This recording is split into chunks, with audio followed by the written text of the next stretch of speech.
just replaying a few numbers from the June poll because gun safety has emerged following those incidents in Texas and Ohio as a major issue in the U.S. And I think it's good to just refresh our recollection on some data that we gathered in June, which is more relevant than ever.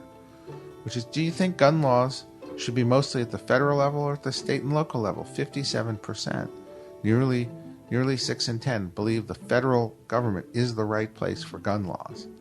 Do you think that murder by gun in America in the last 5 years has gone up, gone down, stayed the same? 62% gone up, 14% gone down, 24% stayed the same.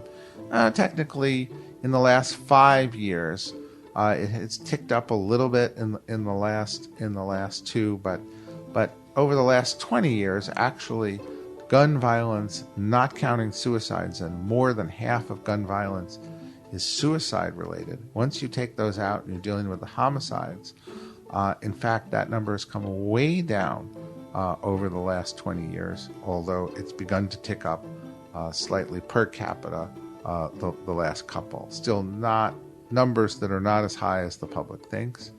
Should the White House ask Congress to pass legislation to raise the minimum age for purchasing guns from 18 to 21? Yes.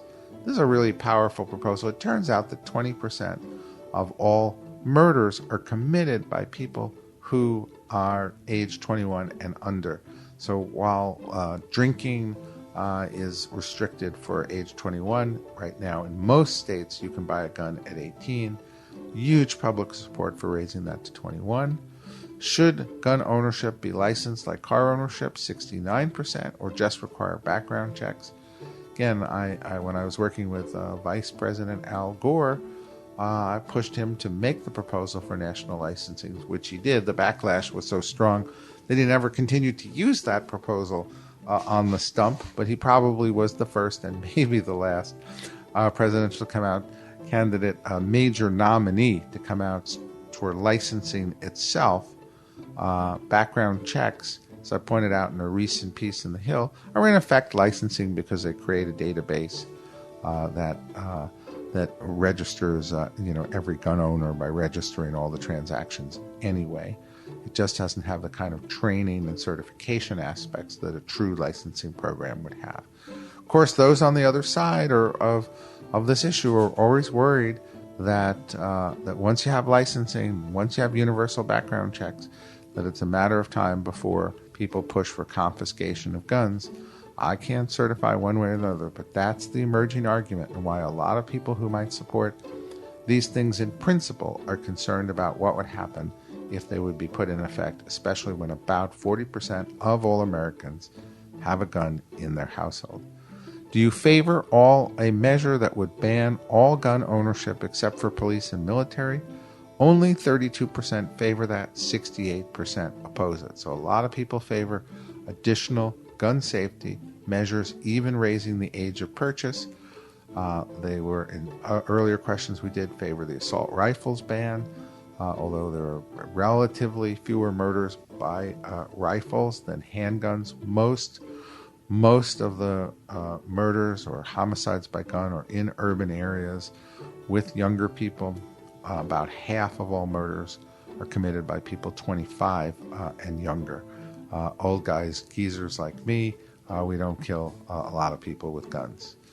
Suicide rates, however, are much higher. So, which of the following would do the most to curb school shootings? Banning assault rifles, 35. Enhancing school security, 34.